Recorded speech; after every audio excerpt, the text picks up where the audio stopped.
Hello बच्चों, स्वागत है आपका एक और वीडियो में। आज हम लोग इस वीडियो में डिस्कस करने वाले हैं एक्सरसाइज 3.1।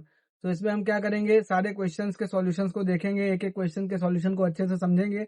आपको करना क्या है, बस आपको ध्यान लगा के जो मैं बता रहा हूँ उन स्टेप्स को फॉलो करना है, उन्हें समझना है। अगर कहीं डाउट हो तो कमेंट बॉक्स में बताना रहेगा, मैं फिर से रिपीट करूंगा और एकदम बिंदास तरीके से आपको पूरी एक्सरसाइज पढ़ाने की कोशिश करूंगा। बस आपको करना क्या है कि एकदम ध्यान से सुनो, ठीक कि मैं क्या बता रहा हूँ, कैसे बता रहा हूँ। तो चलो बिना किसी देरी के सीधे क्वेश्चन नंबर 1 से स्टार्ट करते हैं। तो क्वेश्चन नंबर 1 में लिखा हुआ है कि निम्न समस्याओं में रैखिक समीकरणों के युग्म बनाइए और उनको ग्राफीय विधि से हल ज्ञात कीजिए। ठीक है, इसमें कुछ ग्राफ आपसे इनका हल निकालना है। तो इसमें पहला क्वेश्चन ऐसा लिखा हुआ है कि एक 10 के एक एक्स कक्षा के 10 विद्यार्थियों ने मतलब कक्षा 10 के 10 विद्यार्थियों ने, ये कहना चाह रहा है, गणित की पहली प्रतियोगिता में भाग लिया। ये लड़कियों की संख्या लड़कों की संख्या से 4 अधिक हो तो प्रतियोगिता में भाग ले लड़कों और लड़कियों की संख्या ज्ञात कीजिए। ये हमसे पूछना चाह रहा है। कह रहा है कि क्लास 10 के 10 स्टूडेंट्स से उन्होंने किसी एक पहली प्रतियोगिता में भाग लिया। तो पहला पॉइंट कि कितने स्टूडेंट्स थे, 10।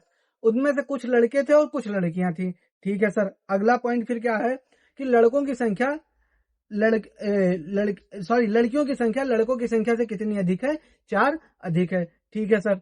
तो प्रतियोगिता में भाग लिए लड़कों और लड़कियों की संख्या ज्ञात कीजिए। तो जब ये इस तरीके से वर्ड फॉर्म में जब प्रॉब्लम आती है तो सबसे पहले एक्स और वाई मानना रहता है। तो दो चीजें हमको निकालनी है, लड़कों और लड़कियों की संख्या। तो जो निकालना होता है उसी को मानते हैं। तो सबसे पहले अपन मानेंगे, यहाँ पे मानेंगे कि माना लड़कों की संख्या, मान लेते हैं लड़कों की संख्या कितनी है, x, और लड़कियों की कितनी है, y।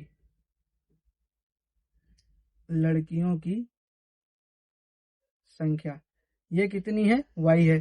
ठीक है सर, ये समझ गए। फिर अब क्या करने वाले हैं आप, अब है क्या, इसमें दिया क्या हुआ प्रश्न ने, प्रश्नानुसार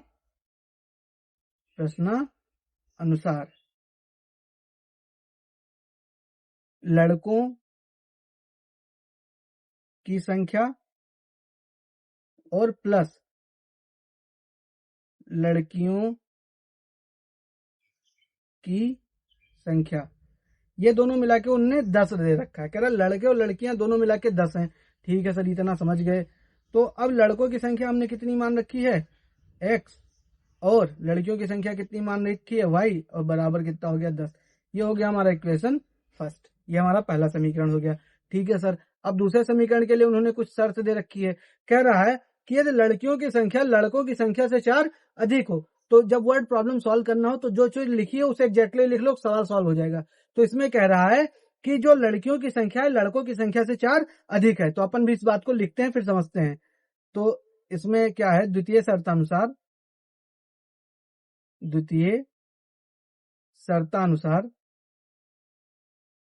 ठीक, द्वितीय शर्तानुसार क्या है कि लड़कियों की संख्या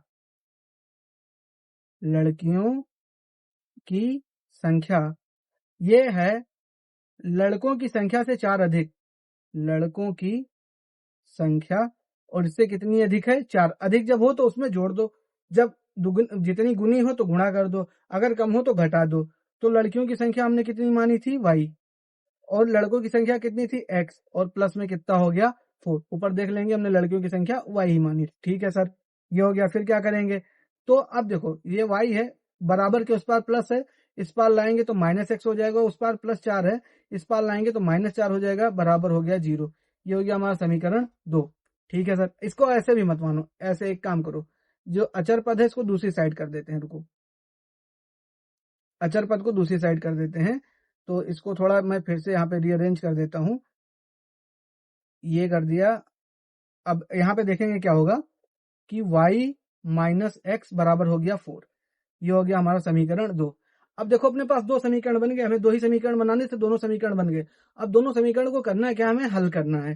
ठीक है गुरुजी, अब इनको हल करते हैं, किससे, ग्राफीय विधि से। तो अब ग्राफ बनाना है सबसे पहले। तो यहाँ पे दोनों समीकरण अपन लिख देते हैं। एक समीकरण है x प्लस वाई बराबर 10, ये समीकरण 1 है, और एक समीकरण है x माइनस वाई बराबर 4, ये समीकरण 2 है। तो सबसे पहले समीकरण 1 को हल करते हैं। समीकरण 1 के x और y निर्देशांक निकालते हैं, x और y निर्देशांक। एकदम जबरदस्त तरीके से मैं समझा रहा हूं आपको, ऐसा कोई नहीं समझाएगा। ठीक है, तो पहले समीकरण पहला लिख लो, x प्लस वाई बराबर में कितना लिखा हुआ है 10। अब इसमें करना क्या है हमको, एक बार x की वैल्यू 0 डालो, x की वैल्यू कितनी डालो 0। तो x की वैल्यू जब 0 डालोगे तो 0 प्लस वाई बराबर में कितना हो गया 10, यानी y की वैल्यू कितनी आ गई 10। ठीक है सर, तो यहां से एक हमारा निर्देशांक निकल के आया 0,10 x के लिए। ठीक, 0,10 पहले इक्वेशन के लिए। और एक बार क्या करो, y बराबर 0 डालो। y बराबर जब 0 डालोगे तो देखो x प्लस 0 बराबर में कितना हो गया 10। तो यहां से x की वैल्यू कितनी आ गई 10। ठीक है सर, तो यहां से अब यहां से जो निर्देशांक आया वो x की वैल्यू 10 आई और y की वैल्यू 0 आई। तो ये बन गया हमारा 10,0। ये हो गया समीकरण 1 के लिए पॉइंट हो गया। ठीक है सर, अब क्या बता रहे हो, अब ऐसे ही समीकरण 2 के लिए पॉइंट निकालते हैं। इधर ग्राफ बनाएंगे अपन, हमने बना रखा है। अब इधर करते हैं समीकरण 10। समीकरण 2 था शायद x माइनस वाई या y माइनस एक्स, एक बार मैं क्रॉस चेक कर लेता हूं। ये था y minus x equal to 4। यहाँ पे देखो मैंने गलती की हुई है, यहाँ पे मैंने गलती की हुई है। ये था y minus x equal to 4, ये था हमारा y minus x equal to कितना हो गया 4। ठीक है, अब इसका एक बार निकालते हैं। तो ये है हमारा y minus x equal to 4। अब इसमें एक बार x की वैल्यू क्या डालो 0। जब x की वैल्यू 0 डालोगे, ठीक, x की वैल्यू जब 0 डालोगे तो y की वैल्यू 4 आ जाएगी। y की वैल्यू आ गई 4। तो यानी ये पॉइंट बन गया हमारा 0,4। ठीक है, और एक बार क्या करेंगे, y की वैल्यू 0 डालेंगे। तो y की वैल्यू जब 0 डालोगे तो x की वैल्यू यहां से आएगी माइनस एक्स इक्वल टू 4, यानी x इक्वल टू माइनस 4। ठीक है सर, यानी यहां से आ गया हमारा -4,0। ये दोनों निर्देशांक आ गए। ठीक, तो ये निर्देशांक आ गया। अब इसे आइए प्लॉट करते हैं। तो सबसे पहले जो समीकरण 1 से जो हमारा निर्देशांक आया था 0,10 और 10,0, यहाँ पे हम इधर लिख देते हैं कि समीकरण 1 से जो निर्देशांक आया था 0,10 और 10,0। तो 0,10 और 10,0 को आइए यहाँ पे एक बार प्लॉट करते हैं। तो 0,10 यानी x की वैल्यू 0 और y की वैल्यू 10। x की वैल्यू 0 और y की वैल्यू 10, ये होती कहाँ है, पूरे y एक्सिस पे। पूरे y एक्सिस पे x 0 होता है और पूरे x एक्सिस पे y 0 होता है, उल्टा होता है। तो 0,10 मिलेगा x एक्सिस पे, कहाँ पे, एकदम टॉप मोस्ट पॉइंट पे। तो ये हो गया हमारा 0,10 पॉइंट। ठीक है सर, और एक है 10,0 यानी x 10 और y 0, तो ये मिल गया 10,0। ठीक है, अब इनको मिलाएंगे, एक लाइन बनाएंगे। तो लाइन देखो, लाइन थोड़ा मैं टेढ़ी बनेगी, तो इसके लिए मुझे थोड़ा सा माफ करना आप लोग। मैं अपने हिसाब से पूरी कोशिश करूंगा इसे सीधे बनाने की, पर थोड़ा सा टेढ़ी बनेगा क्योंकि ये पेन टैब है तो उतना सीधा आप नहीं बना सकते। ठीक और उसके बाद अब दूसरे वाले पे देखते हैं। दूसरे वाले समीकरण का निर्देशांक है 0,4 और -4,0। समीकरण 2 का जो निर्देशांक है वो है 0,4 और -4,0। तो अब इसको भी प्लॉट करके देखते हैं। 0,4 यानी x की वैल्यू 0 और y की वैल्यू 4। तो x की वैल्यू 0 और y की वैल्यू 4, इसके लिए मैं कलर चेंज कर लेता हूं और ये नीला कलर ले लेता हूं। तो x की वैल्यू 0 और y की वैल्यू 10, सॉरी, x की वैल्यू 0 और y की वैल्यू 4। तो ये पॉइंट मिलेगा हमें कहीं यहाँ पे, यहाँ पे ये वाला पॉइंट हो गया हमारा। ये हो गया 0,4 पॉइंट। अच्छा सर, और एक है -4,0 यानी x की वैल्यू 4 और y की वैल्यू -0। तो ये पॉइंट ये वाला हो गया -4,0। अब क्या है, अब इन लाइन को, इन पॉइंट्स को मिलाते हुए हमको लाइन बनानी है। इसको और इसको मिलाते हुए हमको एक लाइन बनानी है। तो ये लाइन हमारी कुछ ऐसे जाएगी और ऐसे निकल जाएगी। तो अब दो लाइनें जहां काटती हैं वही हमारा हल होता है। ये मैंने आपको बताया था, दो लाइनें जहां काटती हैं वही हमारा क्या होता है, हल होता है। तो अगर आप देखेंगे तो ये पॉइंट, ये दोनों लाइन इस पॉइंट पे काट रही हैं, समझ गए। और ये पॉइंट है हमारा 3,7, ये पॉइंट है 3,7। तो इसका मतलब इसका जो हल आएगा मैं एक बार लिख देता हूं। तो इसका जो हल आया वो आया 3,7। तो लिखेंगे समीकरण 1 व समीकरण 2 से खींची गई रेखाएं, ठीक, कहाँ पे, बिंदु 3,4 पर प्रतिच्छेद करती हैं।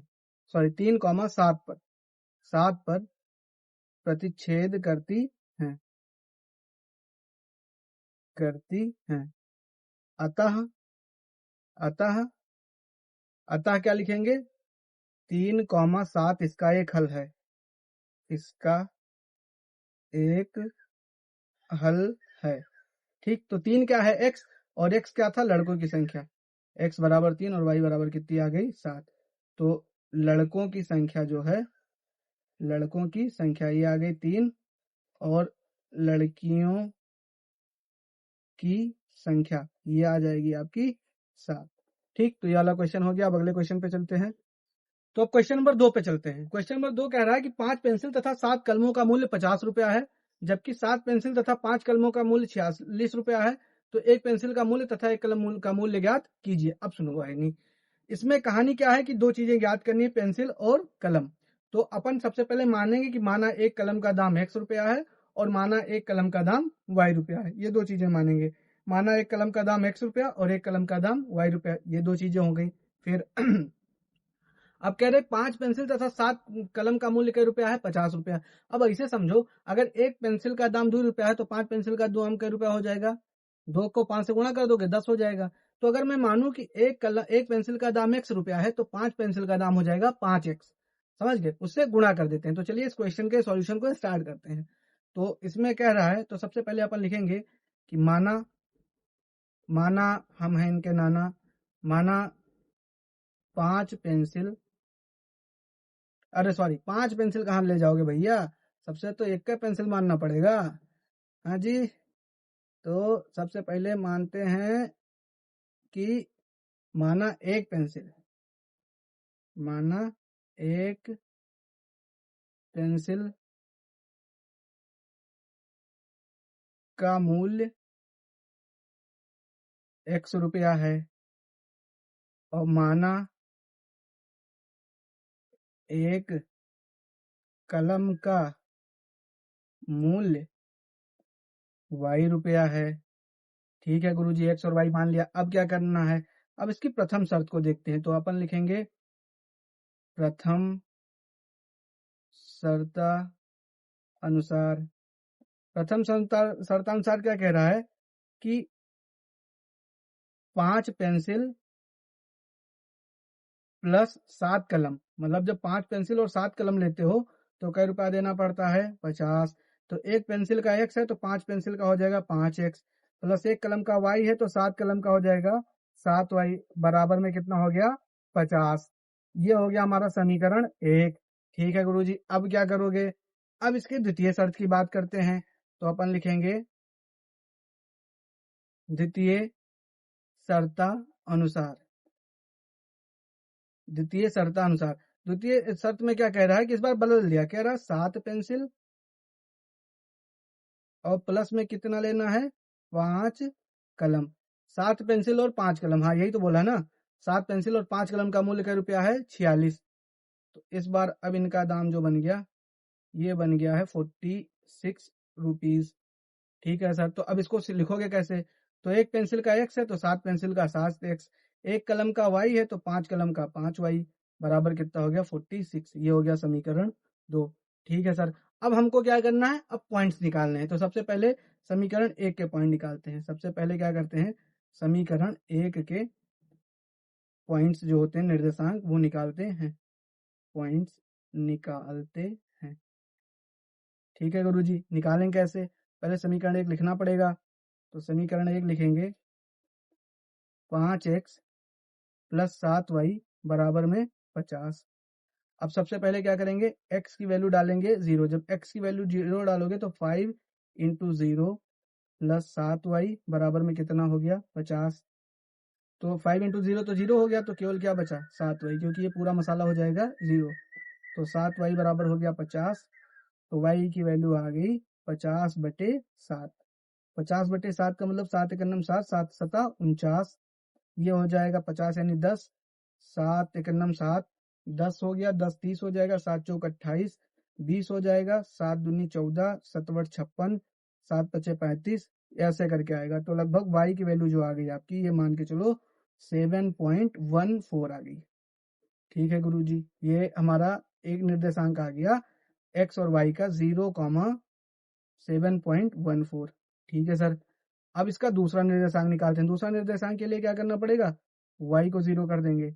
इस बार अपन क्या करेंगे, y को कर देंगे 0। तो y जब 0 हो जाएगा तो ये हो जाएगा 5x equals to 50। So x equals to हो जाएगा 50 अपॉन में हो जाएगा 5। तो 5 एकम 5, 5 दहम 50। तो x की वैल्यू कितनी आ गई 10। तो अब जब x आपका 10 है तो y की वैल्यू कितनी है, y की वैल्यू है 0। तो ये ये निर्देशांक क्या आ गया 10,0। तो ये पॉइंट ये है और दूसरा पॉइंट है 10,0। ठीक है सर, ये तो समीकरण 1 का हो गया। अब ऐसे ही समीकरण 2 का निकालेंगे। समीकरण 2 क्या है, 7x प्लस 5y बराबर 46। तो इधर नीचे लिख देते हैं, यहाँ पे 7x प्लस 5y बराबर में कितना है 46। यहाँ भी x की वैल्यू क्या डालेंगे 0, x की वैल्यू क्या डालेंगे 0। तो जब x की वैल्यू 0 डालोगे तो ये हो जाएगा 5y इक्वल्स टू 46, क्योंकि 7 इंटू 0 तो 0 गायब हो जाएगा। तो y की वैल्यू आ जाएगी यहाँ से 46 अपॉन 5। ऐसे y की वैल्यू क्या डालोगे 0, तब x की वैल्यू क्या आ जाएगी 7x इक्वल्स टू हो जाएगा 46। तो x की वैल्यू हो जाएगी 46 अपॉन 7। अब आपको क्या करना है, इनको x और y की वैल्यू को डेसिमल में कैलकुलेट करना है। इसके बाद इनको दोनों समीकरणों को रखना है, पॉइंट्स को रखना है, दोनों लाइनें बनाना है, फिर देखना वो लाइन जहाँ पे कट करेगी वही हमारा सॉल्यूशन होगा। तो इतना काम मैं आप पे छोड़ता हूँ, क्योंकि पहले क्वेश्चन में पूरा बता चुका हूँ। अब चलते हैं अगले क्वेश्चन की तरफ। क्वेश्चन नंबर 2 कह रहा है कि अनुपातों उतना की तुलना कीजिए, a1/a2, b1/b2 और c1/c2 की तुलना ज्ञात कीजिए और ज्ञात कीजिए कि जो ये समीकरण है ये रेखाएं प्रतिच्छेद करेंगी, समांतर है अथवा समपाती। हमको बताना है कौन सा केस है। तो सबसे पहले केस फर्स्ट हमको दे रखा है, इन्होंने क्वेश्चन फर्स्ट में इन्होंने दे रखा है कि 5x माइनस 4y प्लस 8 बराबर 0। इसकी अपन क्या करेंगे, a1x plus b1y plus c1 से तुलना करेंगे। जब तुलना करोगे तो देखो ये x के बराबर, तो a1 की वैल्यू कितनी आ गई 5। तो a1 की वैल्यू आ गई 5। तो ये y के बराबर, तो b1 की वैल्यू आ जाएगी -4। ऐसे c1 की वैल्यू आ जाएगी 8। अब ऐसा समीकरण 2 लिख लेते हैं, 7x plus 6y minus 9 equals to 0। इसकी तुलना करेंगे किससे, a2x प्लस b2y और प्लस c2 से बराबर 0 करेंगे। तो जब तुलना करोगे तो देखो x के बराबर है, तो a2 जो है वो किसके बराबर आ जाएगा 7 के, ये इसके बराबर हो जाएगा। फिर y के बराबर है, तो b2 किसके बराबर हो जाएगा 6 के, तो b2 बराबर हो गया 6 और c2 बराबर हो जाएगा -9। चिन्ह सहित a1 और a1 a2 b1 b2 c1 c2 की वैल्यू लेते हैं। प्लस में रहेगा तो नहीं लिखेगा, अगर माइनस है तो लिखना पड़ेगा। अब निकालते हैं a1 अपॉन a2 और b1 अपॉन b2 चेक करते हैं। सबसे पहले निकाला a1 अपॉन e2 और बराबर b1 अपॉन b2। ये चेक करके देखते हैं कि इसमें कहानी दिख क्या रही है। तो a1 की वैल्यू कितनी है 5 और a2 की वैल्यू कितनी है 7 बराबर b1 की वैल्यू कितनी है -4 और b2 की वैल्यू कितनी है 6। तो 2 दूनी 4, 2 3 6, तो ये बराबर नहीं है। तो पहले केस में a1 अपॉन a2 बराबर b1 अपॉन b2 नहीं है। a1 अपॉन a2 बराबर नहीं है किसके, b1 अपॉन b2 के। अतः रेखाएं प्रतिच्छेदी होंगी। ये क्यों होंगी, ये मैंने आपको पिछले वीडियो में पढ़ा रखा है कि जब a1 अपॉन a2 बराबर नहीं होता b1 अपॉन b2 के, तो रेखाएं प्रतिच्छेदी होती हैं। जब a1 अपॉन a2 बराबर b1 अपॉन b2 बराबर c1 अपॉन c2 होता है, तो रेखाएं संपाती होती हैं। और जब a1 अपॉन a2 बराबर होता है b1 अपॉन b2 के पर बराबर नहीं होता c1 अपॉन c2 के, तो रेखाएं समांतर होती हैं। ये मैं पहले ही आपको बता चुका हूँ। अब इसका सेकंड पार्ट भी एक बार कर लेते हैं। सेकंड पार्ट में देखो क्या रखा हुआ है, 9x प्लस 3y प्लस 12 बराबर 0। अब इस बार मैं लिखूंगा नहीं, सीधे लिखूंगा a1 की वैल्यू 9 है, b1 की वैल्यू 3 है और c1 की वैल्यू 12 है। a2 की वैल्यू कितनी है 18, b2 की वैल्यू कितनी है 6, c2 की वैल्यू कितनी है 24। अब चेक करते हैं a1 अपॉन a2 करते हैं सबसे पहले।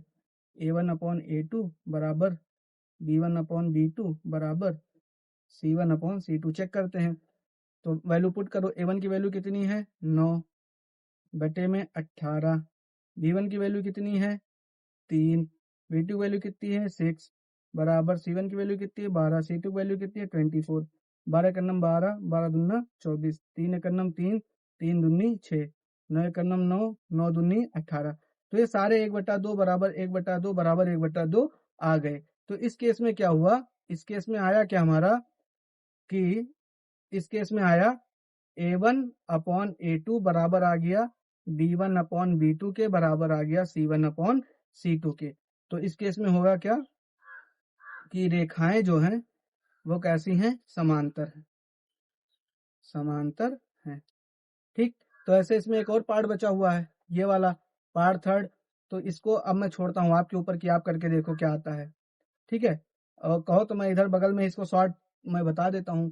तो जब आप करोगे, एक काम करता हूँ नीचे ही बता देता हूँ इसको, 6x माइनस 3y प्लस 10। चलो वो थर्ड वाला पार्ट आप करना, ये इसमें से इसमें से एक क्वेश्चन बता देता हूँ।